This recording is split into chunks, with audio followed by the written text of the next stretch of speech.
Welcome back, everybody, to Excel 10 Minute Leaders Live. My name's Graham Brown, joined in the studio today, all the way from Hawaii, Emily Thiroux Threatt. It's great to have you here. Thanks for joining us today, Emily.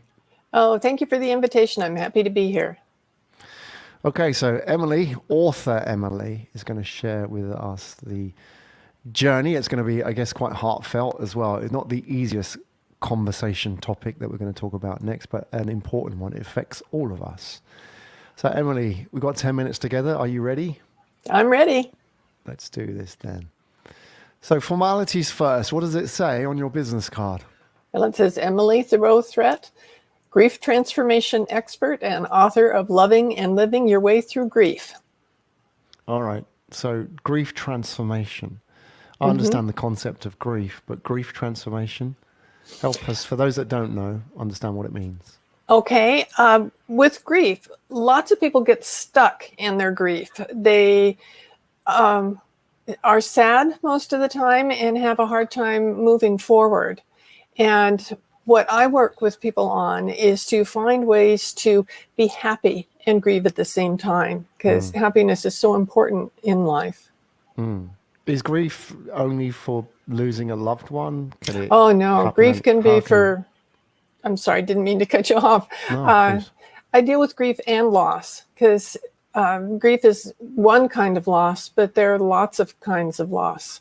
You can lose a job, lose a home, lose money, lose anything. When you're losing things, that puts you in a frame of mind where you're sad about it happening, and a lot of times it's difficult to move on.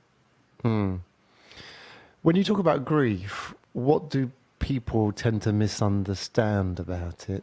That, when they think about grief, it's like this, but you've worked with a lot of people. What have you learned about that maybe you didn't know when you started this journey?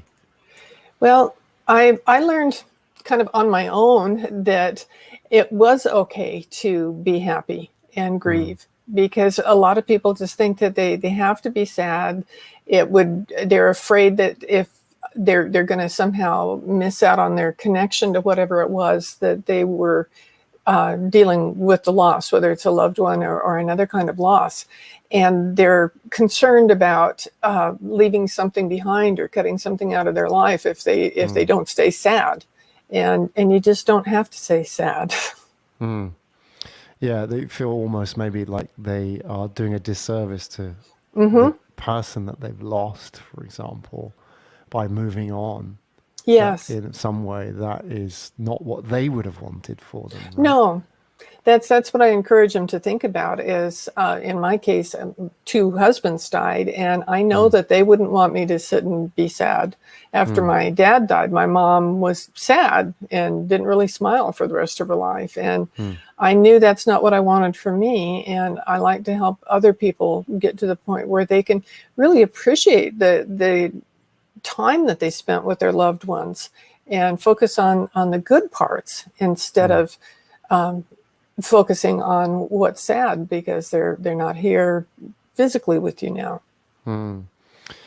Why is it that after thousands of years of human history, we still haven't managed to manage grief or accept grief in a way that seems to be somehow, not to say effective, but, we seem to get lost sometimes in this, even though people have been dying and we've been losing people for forever. Yes. It seems like we haven't learned anything, or is that the wrong way to look at it? Have we, and maybe we've lost some knowledge, or how do you see this? I see this as, it depends on where you are in the world. We're kind of in two different places in the world, but there are places in the world where people don't look at grief that way. When somebody dies, they celebrate. It's a wonderful thing. And they talk about how great the person was and how happy they were to have known them. And they really celebrate the person who has died. So I think it's a lot of a cultural thing. We see what people that we know have done when they've lost someone or lost something, and we kind of mimic their behavior instead of figuring out what's best for them personally. And with yourself, Emily, this superpower that you have, if I can put it like that, to help other people and to service other people and to help them through this transition, much of that I imagine is built or comes from your own personal experience. Were you always like this, or did the loss of two husbands create this sort of turning point in your life? How did that happen that you thought, actually, I can help other people with this? Well, it actually happened after the second death, because the first time I was just sad. I couldn't figure out what I was supposed to do, and I really had a hard time dealing with it. And I never dreamed I'd get married again. I was very surprised when I met Ron, and we ended up falling in love and got married and had a wonderful relationship, focusing very much on living in the moment. And I think that living in the moment made all the difference after he died, that in that moment, I was okay. And then in the next moment, I was okay. And so I thought, okay, so if I'm all right now, what is it that I'm supposed to be doing for the rest of my life? And I wrote a lot about it. I'm a writer. I've taught writing at the university level for 30 years, and I really love to write. So I started writing different things, exploring my feelings, exploring what was going on. And I realized that there were ways that I could use writing to start feeling better. And so I did that, and I thought I could teach other people how to do this, and they could feel better too. And so I started working with other people just with writing. It's not counseling or coaching or anything like that. It's just working with writing, and they can make their own discoveries in the process. And it's been really quite miraculous. So if one of the things you do is to encourage people to write, to consolidate Absolutely. their thoughts and feelings, and Well, there's lots of different. through. Yes, I give them different writing exercises that they can work on. And I can tell you that probably the most popular one that they do is I have them write a letter to their loved one so that they can tell them anything they want to tell them, where they are now, that they miss them, or anything it is that they want to say to their loved one. And then when they get finished with writing the letter, I say, okay, now write a letter back to you from your loved one. Don't think about it, just start writing and see what comes out. And it's a process they call automatic writing. And they're always surprised with what they come out. And I can't tell you for sure where those things come out that go on the paper. Everybody has their own beliefs about where it comes from. But they discover things that they hadn't thought about before. And they feel really good about their relationships once they work things out on paper with actually writing them down. And it makes a big difference. So that's just one of the techniques that I use when I'm helping people. Do you read those letters that they write? Usually what we do is we'll do it in a group. I'm doing it online now. I used to do it in person until the pandemic. But we'll take the time to write it, and then they read them out loud to each other. They don't have to. I always tell them, you don't have to. And every time everybody wants to read their letters, and they're amazing. They really are amazing. But I imagine they're also quite heartbreaking in some respects, aren't Sometimes they are. There may be like mixtures of very powerful emotions like regret, or maybe sense of not saying something, or that must be a lot for you to sit through that, and that must take a lot out of you, no? In the sense that these are very deep emotions being unearthed from everybody, or does it empower you in that way? I think it kind of empowers me because I can see the changes and the good things that come from it. And you mentioned regret. They might have regretted not doing something or not saying something. And when they write that letter back to themselves, it could be that they're told, you don't have to regret that. I don't feel that way about it. Things are fine. You don't need to focus on that.